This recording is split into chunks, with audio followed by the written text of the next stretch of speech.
আল্লাহ রাব্বুল আলামিন বলেন, আমি কিয়ামতের দিন ন্যায় বিচারের আদালত কায়েম করব, এমন বিচারালয়, ফালা তুযলামু নাফসুন শাইআ, এমন বিচারালয় যেখানে কারো প্রতি কোনো জুলুম করা হবে না, অবিচার করা হবে না। কিন্তু আমরা দেখি আমাদের দেশের বিচারালয় বলেন, আন্তর্জাতিক বিচারালয় বলেন, পৃথিবীর সব দেশের বিচারালয়ের মধ্যে পরিপূর্ণ ন্যায় বিচার পাওয়া যায় না। কিন্তু আল্লাহ তাআলা বলেন, ফালা তুযলামু নাফসুন শাইআ, ওই বিচারালয়ে কারো প্রতি সামান্য জুলুম করা হবে না, অবিচার করা হবে না। আল্লাহ তাআলা বলেন, ওয়া ইন কানা মিসকালা হাববাতিন মিন খারদালিন আতাইনা বিহা, কেউ যদি সরিষা দানা পরিমাণ কোনো আমল করে, ওই আমল সহকারে আমল করনেওয়ালা কেউ হাজির করা হবে। শুধু হাজির করা হবে তা নয়, আল্লাহ তাআলা বলেন হিসাবও নেওয়া হবে। এত মানুষের হিসাব আল্লাহ তাআলা কেমনে নেবেন?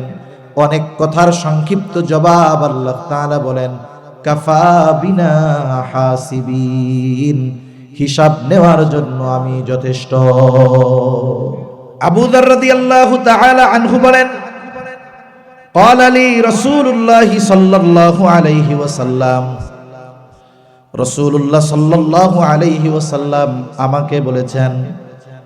কি বলছে?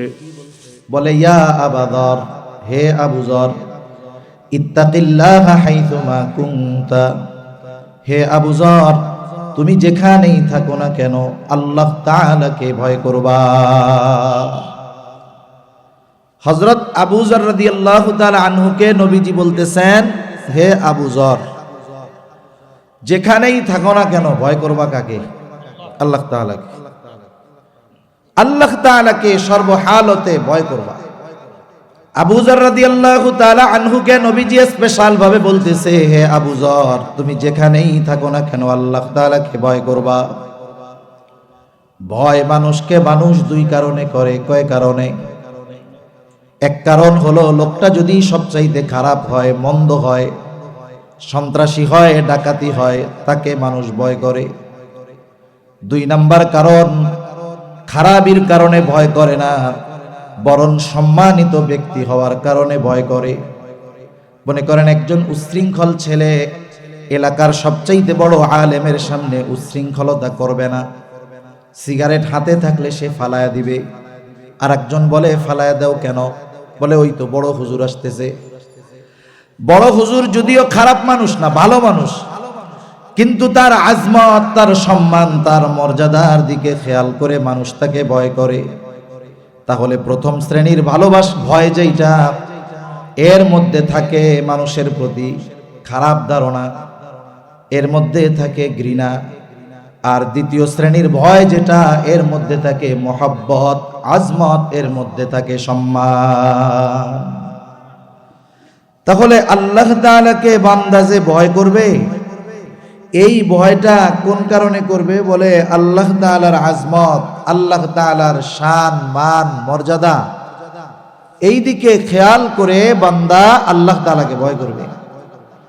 যেমন একজন বুজুর্গ বড় আলেমকে দেখা সে পাপ করতে ভয় পায়। কেন? বলে, মুহাব্বত করার কারণে, তার আজমত, তার সম্মানের কারণে। অনুরূপ ভাবে আল্লাহ তাআলাকে ওই ধরনের ভয় করবে যে তার আজমতের দিকে খেয়াল রাখা, আল্লাহ তাআলা যেই বিষয়গুলো নিষেধ করেছেন সেগুলো থেকে সে বেঁচে থাকবে। এজন্য তাকওয়ার একটা অর্থ ভয়, আর একটা অর্থ বিরত থাকা, বেঁচে থাকা।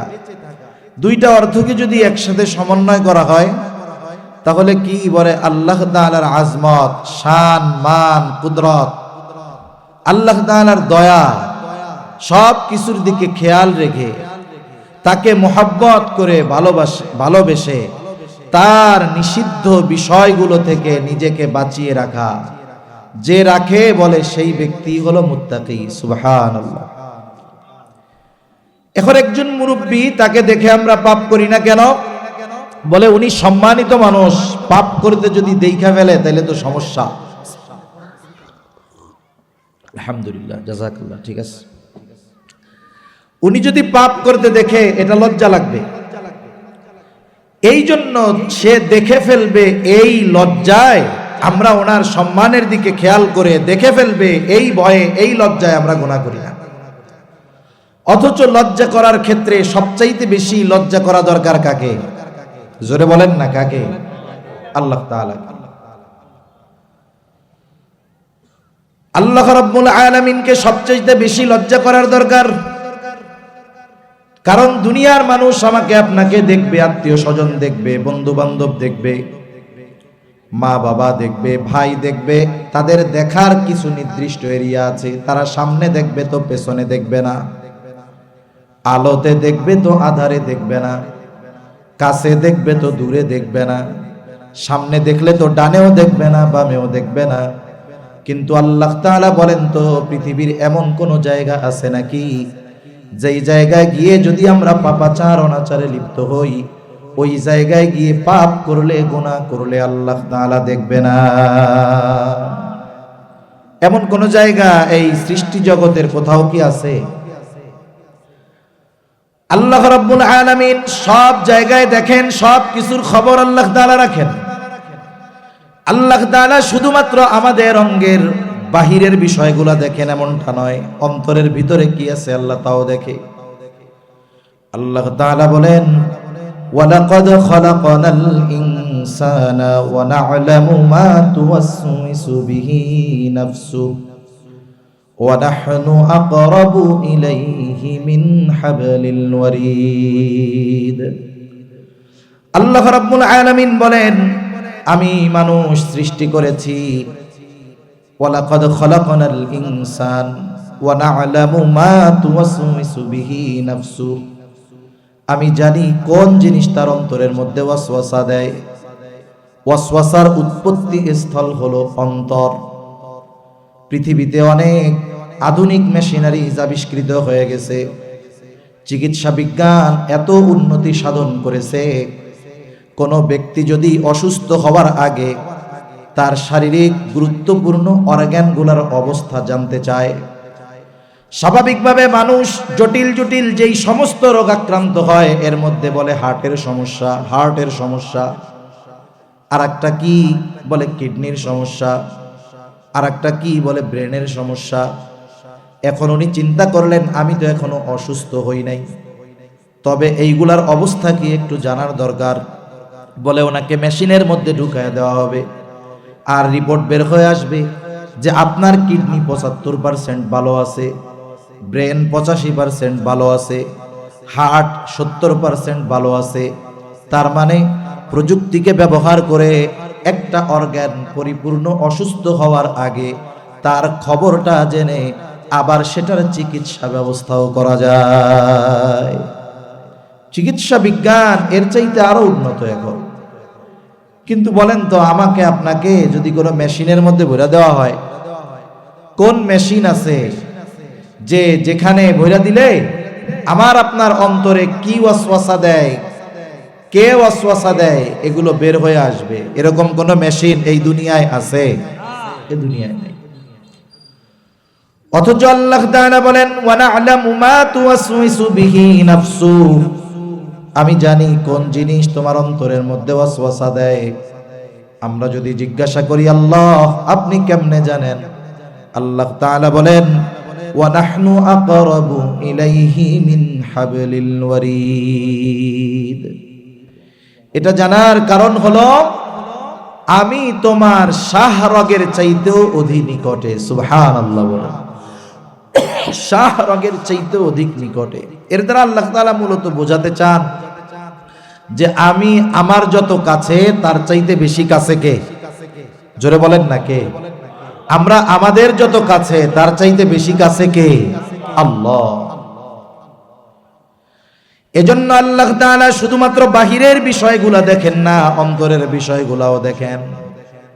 এজন্য আল্লাহ তাআলা কোরআনুল কারীমের মধ্যে বলেন, ইয়ালামু খাইনাতাল আ'য়ুনি ওয়া মা তুখফিস সুদূর।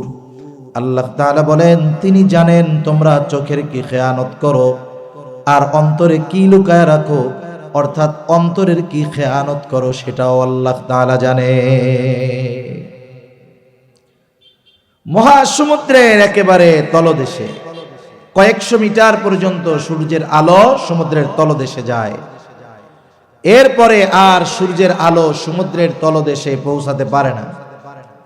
সেখানে অন্ধকার, কত অন্ধকার! আমাবস্যার কালো রাত্রির চাইতেও বেশি অন্ধকার ওইসব জায়গায়।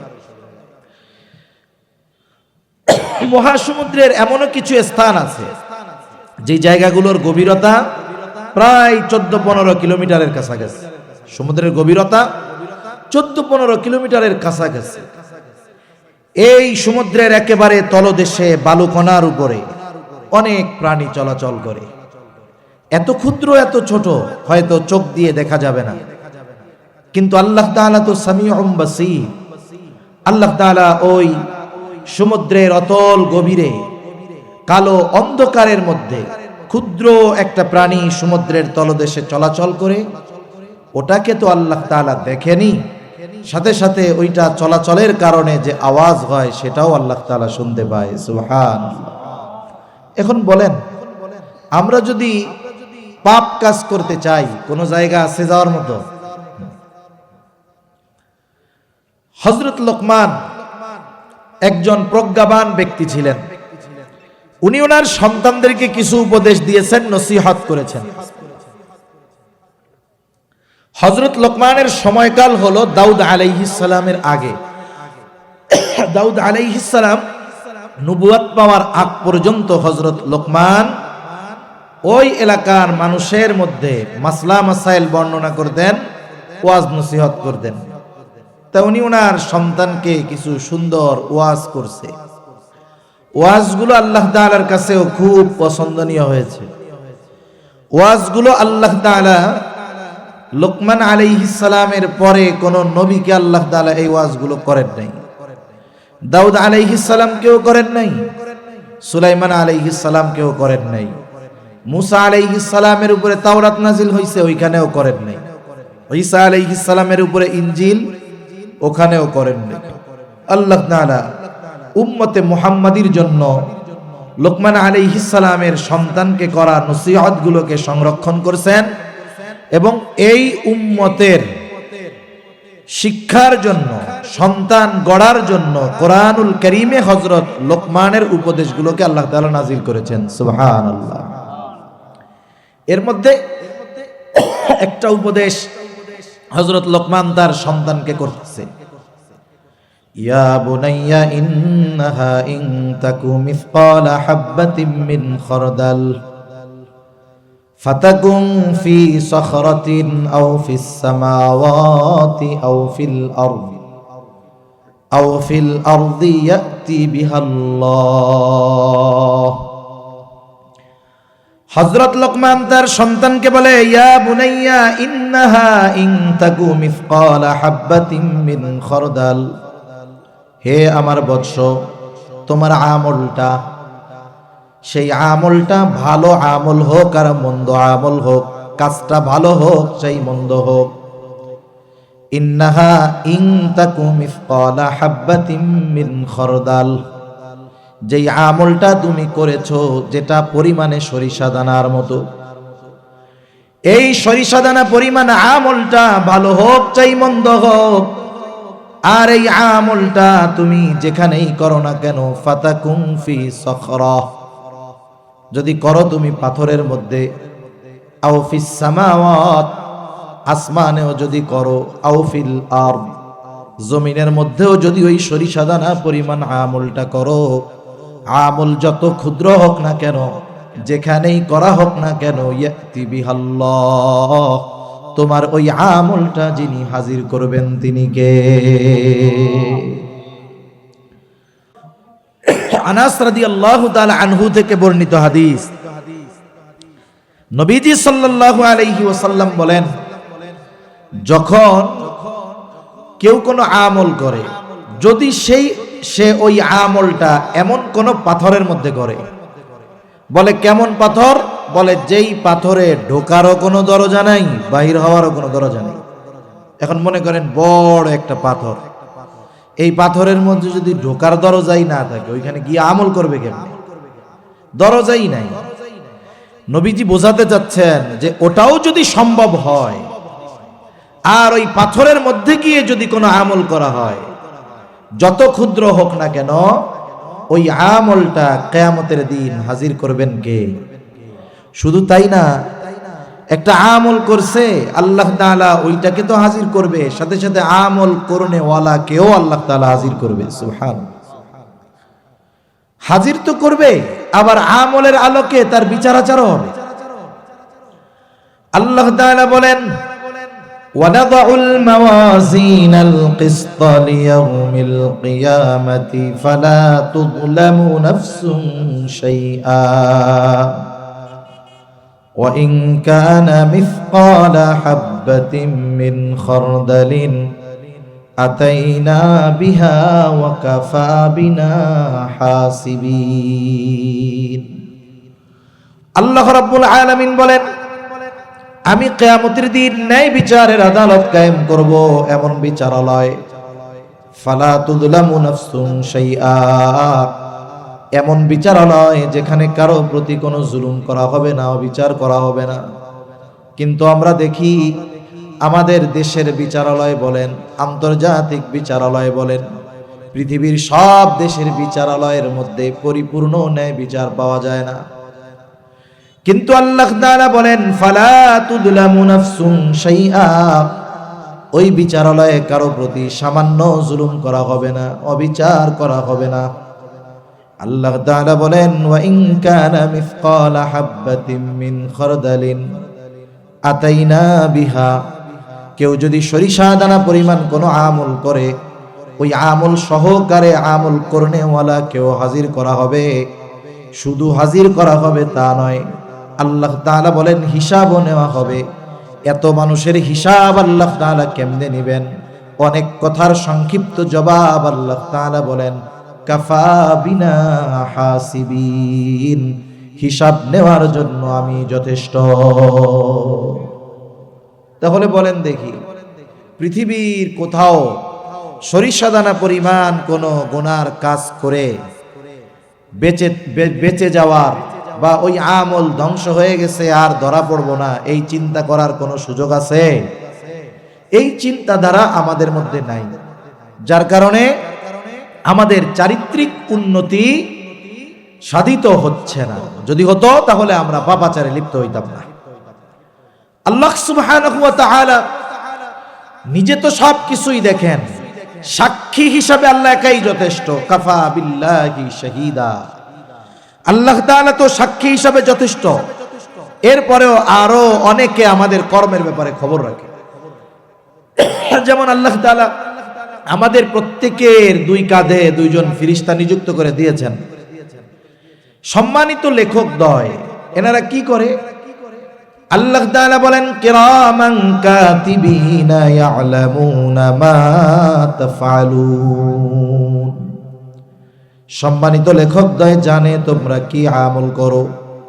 শুধু জানে তা নয়, এরা আমাদের কর্মের ব্যাপারে সাক্ষী হয়, সাথে সাথে আমাদের কর্মগুলো লিখিত আকারে সংরক্ষণ করে থাকে। আবার আরো একজন ফেরেশতা আছে, বলে তার কাজ কি? বলে আমাদের কথাগুলোকে রেকর্ড করে। আল্লাহ তাআলা বলেন, মা ইয়ালফিযু মিন কাওলিন ইল্লা লাদাইহি রাকীবুন আতীদ, সদা সতর্ক, সদা তৎপর একজন ফেরেশতা মানুষ জবান থেকে যাই বলে সাথে সাথে ওইটারে কি করে? রেকর্ড করে ফেলে। আমরা যে কথাগুলো বলি, আধুনিক বিজ্ঞান বলে কথাগুলো ধ্বংস হয়ে যায় না, নিঃশেষ হয়ে যায় না, কথাগুলো সব বাতাসে আছে। এবং গবেষকরা গবেষণা করতেছে যে এই কথাগুলো যেহেতু বাতাসে আছে, বাতাসের মধ্য থেকে অতীতের বড় বড় মনীষীদের যেই ভয়েস, টোন, কথা, এগুলোকে ফাইন্ড আউট করার, বের করার চেষ্টা প্রচেষ্টা তারা চালিয়ে যাচ্ছে। হয়তো সফল হতেও পারে আল্লাহ চাইলে।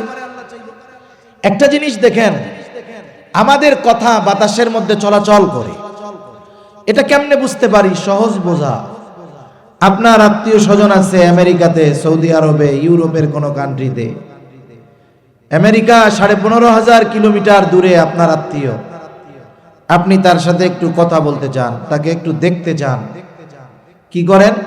বলে দুইজনেই নেট কানেকশনে আছে, আপনি তাকে অডিও কল বা ভিডিও কল দিয়ে দিলেন, বলেন তো আপনার এই কণ্ঠ, আপনার এই চেহারা আমেরিকা পৌঁছাইতে কয়দিন লাগবে? 1 সেকেন্ড পৌঁছায় গেছে। বলেন তো আপনি যেই টোনে কথা বলেছেন ওই আওয়াজটাই কি ওইখানে গেছে না অন্য কারো গেছে? হুবহু ওই আওয়াজটাই গিয়েছে, তার নাই কিচ্ছু নাই, অনেক সময় লাগে নাই। নেটওয়ার্কিং সিস্টেম বাতাসকে ব্যবহার করে সেকেন্ডের ভিতরে 15,000 কিলোমিটার দূরে হুবহু আমার আপনার কথা, ছবি একজনের থেকে আরেকজনের কাছে পৌঁছে দেওয়ার এই বুদ্ধি, জ্ঞান মানুষকে যিনি দান করেছেন তিনি কে? আরো জোরে বলেন না কে? আচ্ছা, অনেকে আছে যারা নেটে অনেক কাজ করে, ইন্টারনেটের ভালো মন্দ দুই দিকই আছে। অনেকে এর মাধ্যমে বিশ্বকে জানে, অনেকের কাজই থাকে এটা কেন্দ্রিক। এখন কোন মানুষের যদি কোনো তথ্যের প্রয়োজন হয়, এই পৃথিবীর যেই ভাষার মানুষ সে হোক না কেন, মনে করেন আমাদের দেশে সাধারণত বাংলায় আমরা লিখি, কিন্তু পার্শ্ববর্তী দেশ তাদের দেশে অনেকগুলো ভাষা প্রচলিত আছে। এখন যত ভাষাভাষী মানুষ থাকুক না কেন, সে যদি চায় যে কোনো বিষয়ের তথ্য তাকে ইন্টারনেট থেকে নিতে হবে, গুগল থেকে নিতে হবে, তাহলে সে কি করে? গুগলের মধ্যে ঢুকে যেই জিনিসটা সে চায় ওই জিনিসটার একটা শব্দ লেখার জন্য সে প্রস্তুতি নেয়। শব্দটা পরিপূর্ণ লেখার আগে একটা দুইটা অক্ষর যখন লেখে, নেট কানেকশন বা নেট স্পিড যদি ভালো হয়, একের পর এক নিচে তাকে ডিরেকশন দেওয়া হয় যে তুমি কি এইটা চাও, এইটা চাও। আপনি ওইখান থেকে যেটা চাচ্ছেন ওটাতে ক্লিক করলেন, একটা তথ্য বা লেখা। বলেন তো গুগলে কি 1 কোটি তথ্য আছে? কথা বুঝেন নাই মনে হয়। হাজার কোটি কোটি কোটি কোটি তথ্য আছে, বিলিয়ন মিলিয়ন ট্রিলিয়ন ট্রিলিয়ন তথ্য আছে। আপনি আমি যখন একটা তথ্য বের করার জন্য ক্লিক করি, আধা ঘন্টাও লাগে না। নেট স্পিড ভালো হলে 1 মিনিটের মধ্যে বিশাল তথ্য আমার আপনার সামনে হাজির হয়ে যায়, ঠিক কিনা বলে? আপনি জানতে চেয়েছেন মাছ নিয়ে, আপনি জানতে চেয়েছেন দোয়েল পাখি নিয়ে, যা জানতে চান তাই চলে আসবে। এই যে অগণিত তথ্য ভান্ডারের মধ্য থেকে আপনার চাহিদা মোতাবেক নির্দিষ্ট তথ্য আপনার কাছে পৌঁছে দেওয়ার ব্যবস্থা, মুহূর্তের ভিতরে চলে আসার ব্যবস্থা যেই ইঞ্জিনিয়াররা করেছেন, এই ইঞ্জিনিয়ারদের এই বুদ্ধি যিনি দিয়েছেন তিনি কে?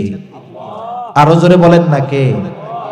সে আল্লাহ যদি বলে যে বাতাস তোমার গোটা আকাশে যত কথা ছড়িয়ে আছে তার মধ্য থেকে অমুকের কথাগুলো আমারে আলাদা করে দাও, এটা কি আল্লাহর জন্য শুধু সহজ না অতি সহজ? অতি অতি সহজ।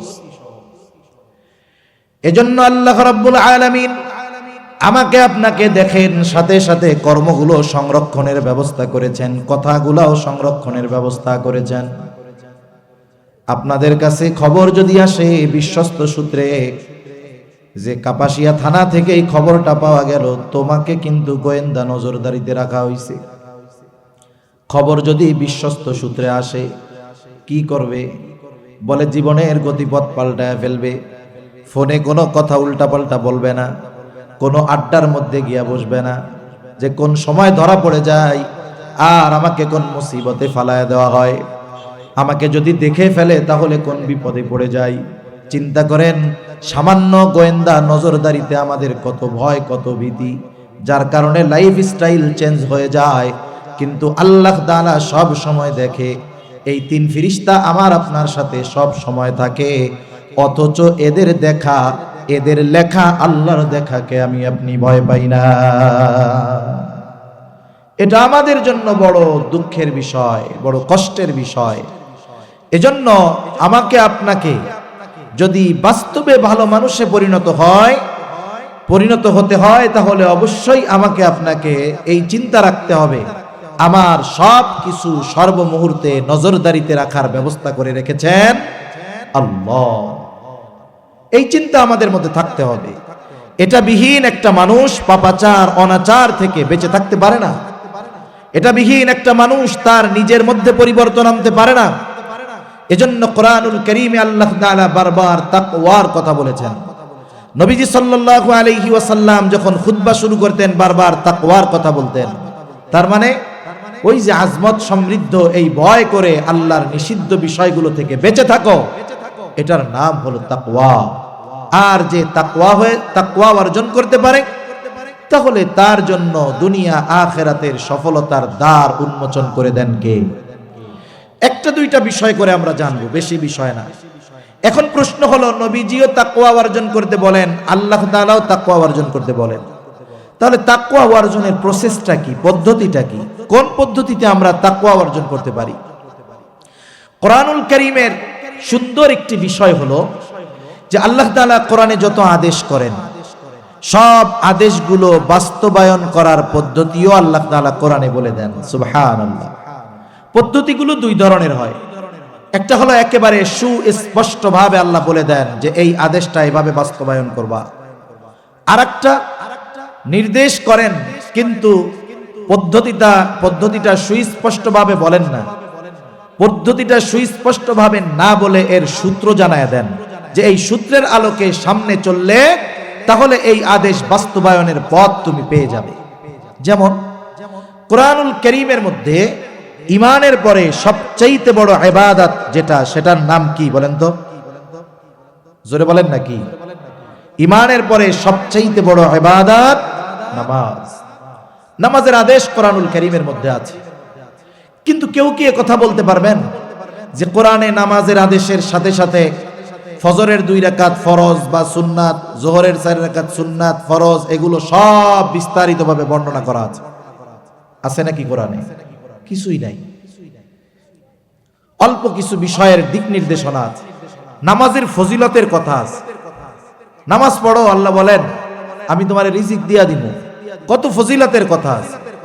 কিন্তু নামাজের পদ্ধতির কথা আল্লাহ তাআলা বলেন নাই স্পষ্টভাবে। এজন্য নবীজি সাল্লাল্লাহু আলাইহি ওয়াসাল্লাম বলেন, সাল্লু কামা রাআইতুমুনি উসাল্লি। নামাজ পড়তে হবে আল্লাহ তাআলার নির্দেশ। কেমনে পড়বো? নবীজি জানায় দেন, সাল্লু কামা রাআইতুমুনি উসাল্লি। আমাকে যেভাবে নামাজ পড়তে দেখো সেভাবে নামাজ পড়ো। তাহলে নামাজের আদেশ দিয়েছেন আল্লাহ, কিন্তু এই আদেশের প্র্যাকটিক্যাল প্রয়োগ শিখিয়ে দিয়েছেন মুহাম্মাদুর রাসূলুল্লাহ সাল্লাল্লাহু আলাইহি ওয়াসাল্লাম। মনে করেন আরেকটা উদাহরণ দিই, যেমন আল্লাহ তাআলা কোরআনে আদেশ দিয়েছেন ওয়ারকাউ মা'আর রাকিঈন, রুকুকারীদের সাথে রুকু করো। নামাজের যতগুলো ফরজ আছে তার মধ্যে একটি ফরজ হলো রুকু করা। রুকু শব্দের শাব্দিক অর্থের দিকে যদি আপনি তাকাই তাহলে অর্থটা আসবে ঝোঁকা। এখন ঝোঁকার মাত্রা কতটুকু হবে, কতটুকু ঝুঁকতে হবে, কিভাবে দাঁড়াতে হবে, কোরআনুল কারীমে বিস্তারিত আলোচনা নাই। এখন যদি কেউ নবীর হাদিসকে বাদ দিয়ে, নবীর সুন্নাহকে বাদ দিয়ে সে যদি নিজের মতো নামাজের মধ্যে রুকু করার কথা আসছে সোজা হয়ে দাঁড়ায় শুধু মাথাটারে ঝুঁকায়, বলেন তো তার রুকু হবে নাকি? রুকু হবে না। তার মানে আল্লাহ সুবহানাহু ওয়া তাআলা আদেশ করেছেন রুকু করার, কিন্তু কতটুকু ঝুঁকতে হবে, কিভাবে থাকতে হবে, কতটুকু সময় থাকতে হবে সেটা শেখার জন্য ডিরেকশন দিয়ে দিয়েছেন যে এটা আমার হাবিবের কাছ থেকে শিখে নাও। সুবহানাল্লাহ। আল্লাহ তাআলা কোরআনুল কারীমের মধ্যে তাকওয়া অর্জন করার নির্দেশ দেওয়ার সাথে সাথে অর্জন করার কিছু পদ্ধতি আল্লাহ বলে দিয়েছেন।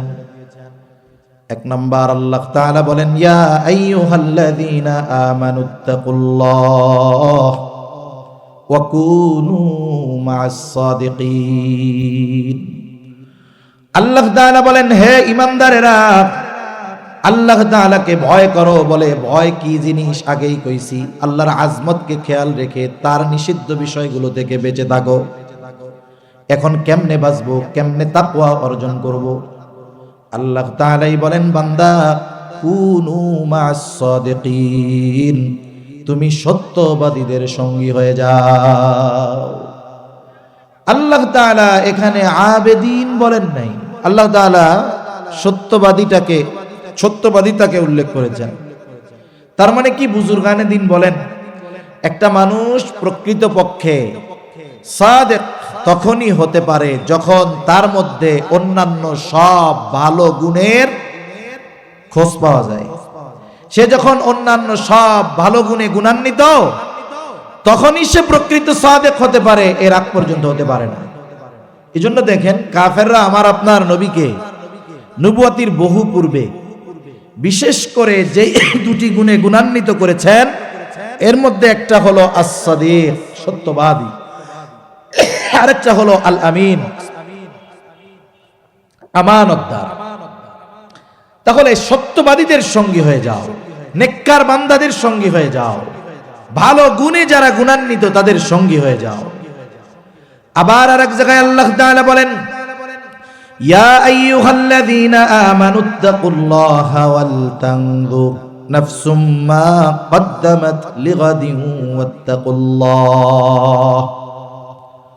আল্লাহ তাআলা এখানে বলেন, হে ঈমানদারেরা, ইয়া আইয়ুহাল্লাযীনা আমানুত্তাকুল্লাহ, হে ঈমানদারেরা তোমরা তাকওয়া অর্জন করো, মুত্তাকি হও। আমরা যদি প্রশ্ন করি আল্লাহ কেমনে মুত্তাকি হব, আল্লাহ তাআলা বলেন ওয়াল তানজুর নাফসুম মা কদ্দামাত লিগাদ, তুমি আগামীর দিকে নজর দাও, তুমি আগামীর জন্য কি প্রেরণ করেছো। এখানে আগামী বলতে আগামী দুই ধরনের হয়, একটা হলো অনিশ্চিত আগামী ভবিষ্যৎ, আর একটা হলো সুনিশ্চিত ভবিষ্যৎ। আগামী মানেই তো ভবিষ্যৎ, সামনে যেটা সেটাই তো সামনের ফিউচার। যেমন মনে করেন একজন চাকরিজীবী চাকরি করে, মাস শেষে 20, 30, 40, 50 হাজার টাকা বেতন পায়, এবং সে চিন্তা করে যে আমি আমার বেতন থেকে প্রতি মাসে 5,000 টাকা করে সেভ করব। এখন এই সেভ কেন করে? বলে চাকরি যখন শেষ হবে তখন যেন বৈশা বৈশা খাইতে পারি, কষ্ট না করা লাগে। সরকারি চাকরি যারা করে যথাযথভাবে যদি দায়িত্ব পালন করে, চাকরি শেষ, 62 বছর বয়স, লোকটা শারীরিকভাবে দুর্বল, 40 বছর 30 বছর সে তার মেধা শক্তি পরিশ্রম সব ব্যয় করছে সরকারের আদেশ মতো, এ লোকটা 62 বছর বয়সে গিয়া নতুন করে আবার কি কাজ ধরবে? এজন্য গভর্নমেন্ট কেমন যেন তারে বলে, তুমি চিন্তা করো না, চাকরি যখন ছাড়বা 1 বস্তা টাকা দিয়া তোমার বাড়ি পাঠামো, তুমি বইয়া বইয়া খাইবা, তোমার টেনশন নাই। ও আলাদা করে আরো কিছু জমায় যেন বুড়াকালে আরো ভালোভাবে চলতে পারি। বলেন তো, এই যে বুড়াকালে বসে বসে খাবে, এই চিন্তায় সরকারও জমায়, উনিও জমায়, এর কি নিশ্চয়তা আছে বুড়াকালে এই সম্পদ উনি ভোগ করতে পারবে? এটা কি ভবিষ্যৎ? অনিশ্চিত ভবিষ্যৎ। আর আমরা সবচাইতে চিন্তিত থাকি অনিশ্চিত ভবিষ্যতের ব্যাপারে, যেটার কোনো বিশ্বাস নাই। অথচ আল্লাহ তাআলা আমাদেরকে যেই আগামী যেই ভবিষ্যতের দিকে খেয়াল করতে বলতেছেন, সেটা হলো সুনিশ্চিত ভবিষ্যৎ, যে ওই জায়গায় ভালো থাকার জন্য তুমি কি পাঠাইছো, এই চিন্তা আমাদের করা দরকার। এজন্য বুজুর্গানে দিন একটা শব্দ বলেন, মুহাসাবা, হিসাব করা, হিসাব। এই হিসাব টাকা পয়সার হিসাব না, এই হিসাব হলো নিজের সাথে নিজের একটা হিসাব। যেমন আপনাদের আশেপাশে অনেক বড় বড় বাজার আছে, বড় বাজারের বড় ব্যবসায়ী যিনি, একদিনে হঠাৎ করে বড় ব্যবসায়ী হন নাই। অনেক ব্যবসায়ী আছে 2, 3, 5 হাজার টাকার পুঁজি নিয়ে ব্যবসা শুরু করেছে। ব্যবসায়িক সততা সাথে সাথে ব্যবসার নিয়ম কানুন যথাযথভাবে পালন করে আল্লাহ তাআলার রহমতে ওই 3,000 টাকার মালিক এখন 3,000 কোটি টাকার মালিক। অনেকে আছে আশেপাশ থেকে সুদের লোনও নেন, অনেকে আছে। এই যে বড় বাজারের বড় দোকানদার, তাদের একটা রুলস থাকে, দোকান বা বাজার বন্ধ হয় 10টায়, উনি শাটার নামায়া দিছেন 9টার সময় বা 9:30টায়। এবার উনি দোকানে ভিতরে বসে কি করেন? আধা ঘন্টা সারাদিনের হিসাব ক্লোজ করেন। সাধারণত 3টা হিসাব করা হয়। একটা কি বলে, আজকে সারাদিনে বেচলাম কত, 2 নাম্বার বাকি গেল কত, আর একটা হিসাব করে মাল রাখলাম কয় টাকার। এই বিক্রয় এটার উপরে নির্ভর করে যে যেই ব্যবসা করে এবার একটা সামারি বের করে যে আজকে আমার 1 লাখ সেল, আমার লাভ হইছে 25% হিসাবে 25,000। 1 লাখে লাভ কত আছে? একটু কথা বলেন না। 25,000। এখন উনি বাকির খাতার দিকে তাকিয়ে দেখে আজকে আমার বাকি গেছে 25,000। বলেন তো আজকের লাভ কি তার কাছে আছে? জোরে বলেন আছে? আচ্ছা, তাহলে আজকের লাভ তার পকেটে নাই, আর এদেশের মানুষ বাকি নিয়ে যে কি করে এটা অনেক দোকানদার জানে। এখন উনি কি করবেন? বের হওয়ার সময় কর্মচারীদেরকে বলেন, এই শোনো, আজকে 1 লাখ টাকা সেল হইছে, কিন্তু 25,000 টাকাই বাকি, তার মানে আমার লাভের টাকা পুরোটাই মানুষের পকেটে। এখন শোনো, কালকে থেকে আমার আব্বা আসলেও 1 টাকা বাকি দিবে না, প্রয়োজনে বিক্রি 50,000 হবে নগদ, লাভ যা পকেটে থাকবে। কথা বুঝেন নাই? এখন সারা দিনের এক হিসাব করার পরে সে আগামী দিনের জন্য কি সিদ্ধান্তে উপনীত হয়েছে? যে আগামী দিন আমি আর বাকি দিব না, আমার সেল 25,000 কম হোক, এই 75,000-এ যেই লাভটা আসবে সেটা তো আমার পকেটে থাকবে, কিন্তু সেল বেশি হয়েছে, বাকি যাওয়ার কারণে লাভ তো আর আমার কাছে নাই, বরং আজকে আমি যা খরচ করছি মূলধন থেকে। আর টাকা হলো এমন, যতক্ষণ যার পকেটে বলে ততক্ষণ সেই মালিক। একজন দোকানদার যদি যথাযথভাবে তার ব্যবসার হিসাব করে, তাহলে সে আগামী দিনের ব্যবসা কেমন হবে এটাকে সামনে রেখে এক সময় সে সফল ব্যবসায়ীতে পরিণত হয়। জীবনের মুহাসাবাটা যদি এমন হয়ে যায়, রাতে যখন বিছানায় শুভ 10টা মিনিট সময় নেন, মাত্র 10 মিনিট। রাতের বেলা এমন একটা জিনিস, মানুষ যখন বিছানায় শুয়ে যায়, ওই সময়টাতে সে তার ব্রেনকে যেই দিকে ডাইভার্ট করবে, ব্রেন ওই ধরনের কাজের দিকেই আগ্রহী হবে। আপনি যদি মোবাইলটা হাতে নিয়ে বিছানায় শুতে যান, শুরু করবেন কারি আব্দুল বাসেতের তিলাওয়াত দিয়া, আর যখন আপনার চোখে ঘুম ঘুম চলে আসবে, দেখবেন সিনেমা চলতেছে। কারণ আস্তে আস্তে শয়তান ডাইভার্ট করে অন্যদিকে নিয়ে যাবে। কিন্তু আমি আপনি যদি রাতে শোয়ার সময় প্রথমেই চিন্তা করতাম, আহারে আমার কত বন্ধু, কত আত্মীয় স্বজন রাতের বেলায় বিছানায় শুয়েছে, আর সকালে ঘুম থেকে উঠে নাই। যদি আমারও আজকে রাতটা শেষ রাত হয়ে যায়, আগামী দিন যদি আল্লাহর সামনে দাঁড়াতে হয়, কি জবাব আল্লাহ তাআলার কাছে দিব? হায়রে কত মন্দ কাজ করি। এইবার একটু চোখ বন্ধ করে সারা দিনের সামারি টান দেন। আজকে সারা দিনে ভালো কাজ কত, সারা দিনে মন্দ কাজ কত। আমি বলতে পারি আমার সারা দিনের ভালো কাজ মন্দ কাজ আমি 5 মিনিটও লাগবে না বাহির করে ফেলতে পারবো। এবার একটু হিসাব নিকাশ করেন, আজকে সারা দিনের ভালো কাজ বেশি নাকি মন্দ কাজ বেশি? যদি ভালো কাজ বেশি হয় তো আলহামদুলিল্লাহ, আর মন্দ কাজ যদি বেশি হয়, ওই সময় একটা চিন্তা আমার আপনার ব্রেনের মধ্যে আসবে, না আল্লাহর কাছে ক্ষমা চাই, আগামী দিন থেকে আর মন্দ কাজ করব না। এই যে দৃঢ় প্রত্যয় নিয়ে আল্লাহ তাআলার সাথে কথোপকথন করে, আপনি তো আস্তাগফিরুল্লাহ মুখ দিয়া পড়েন নাই, কিন্তু অন্তর দিয়ে ক্ষমা চাইছেন কার কাছে?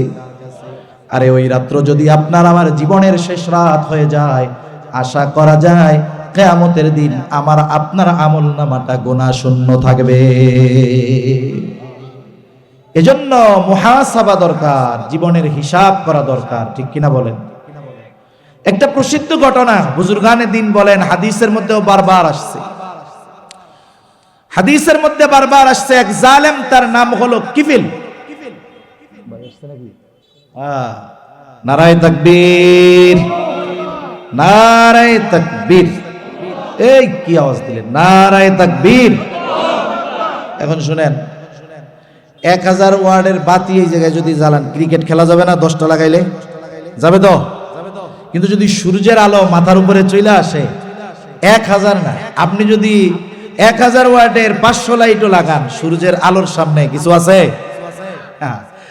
আবার দেখেন, সেই জন্য আমাদের আজকের মাহফিলের মধ্যমণি নক্ষত্র যিনি, আমাদের সকলের হৃদয়ের মানুষ, বড় ভাই মুফতি আরিফ বিন হাবিব হাফিজাহুল্লাহ হযরত স্টেজে চলে আসছে।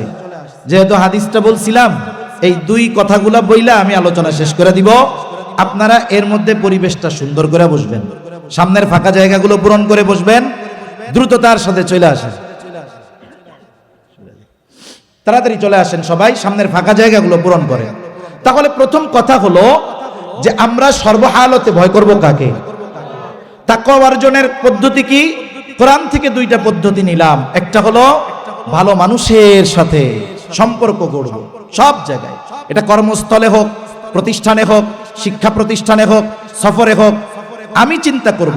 একটা জিনিস দেখেন, মানুষের একটা লেভেল আছে, মনে করেন আমার লেভেল এইখানে, আমি ভালো এতটুকু, আমি যদি আমার চাইতে ভালো মানুষটা যে আরো উঁচু ভালো তার সাথে মিশি, তাহলে আমার লেভেল আপ হবে। আমি যতটুকু ভালো তার চেয়ে যদি খারাপের সাথে মিশি, তাহলে আমার ভালোর লেভেল নিচু হবে। এই উসুল সামনে রেখে আপনি সঙ্গী নির্বাচন করবেন, তাহলে দেখবেন জীবনে অনেক উপকার হবে। 2 নাম্বার যেটা, মুহাসাবা। টাকা পয়সার হিসাব খালি করব না, আমার জীবনের হিসাবটাও করব। রাত্রে 5টা মিনিট সময় আমরা আমাদের দৈনন্দিন সারাদিনের কর্মের হিসাব করব, তো ইনশাআল্লাহ জীবনের গতিপথ পাল্টা যাবে ইনশাআল্লাহ। এরপরে নবীজি বলতেছেন, ওয়া আতবি'is সাইয়্যাতাল হাসানাতা তামহুহা। মন্দ কাজ যদি হয়ে যায় ভালো কাজ করবা। কেন? বলে ভালো কাজ মন্দ কাজকে মিটায়া দেয়। সুবহানাল্লাহ। এজন্য আমরা মানুষ, মন্দ কাজ হইতে পারে, সাথে সাথে ওই মন্দ কাজটার বিপরীতে ভালো কাজ আছে। অন্ধকারের বিপরীতে আলো আছে, সাদার বিপরীতে কালো আছে, মন্দের বিপরীতে ভালো আছে। আল্লাহ তাআলা বলেন, ইন্নাল হাসানাতি ইউযহিবুনাস সাইয়্যাত। এজন্য মন্দ কাজ হতেই পারে, শয়তান ধোঁকা দিতেই পারে, ইস্তেকামতের উপরে থাকবো না যে মন্দ কাজটা কইরাই যাই, আমরা বরং এর বিপরীতে ভালো কাজ করব, আল্লাহ তাহলে আমাদের মন্দ কাজগুলো মিটায়া দিবে। 3 নাম্বার, ওয়া খালিকিন নাসা বিখুলুকিন হাসানিন। মানুষের সাথে সদাচরণ করব। এর দ্বারা বুজুর্গানে দিন বলেন, ব্যাপক অর্থবোধক একটি কথা, যে যত মানুষের যত ধরনের হক আছে সব ধরনের হকগুলো আদায় করব। নবীজির এই গুরুত্বপূর্ণ নসিহত মাখা হাদিস থেকে যতটুকু আমরা মুযাকারা করলাম, আল্লাহ তাআলা আমাদের স্মরণ রেখে আমল করার তৌফিক দান করেন। আমিন। ওয়া আখিরু দাওয়ানা আনিল হামদুলিল্লাহি রাব্বিল আলামিন।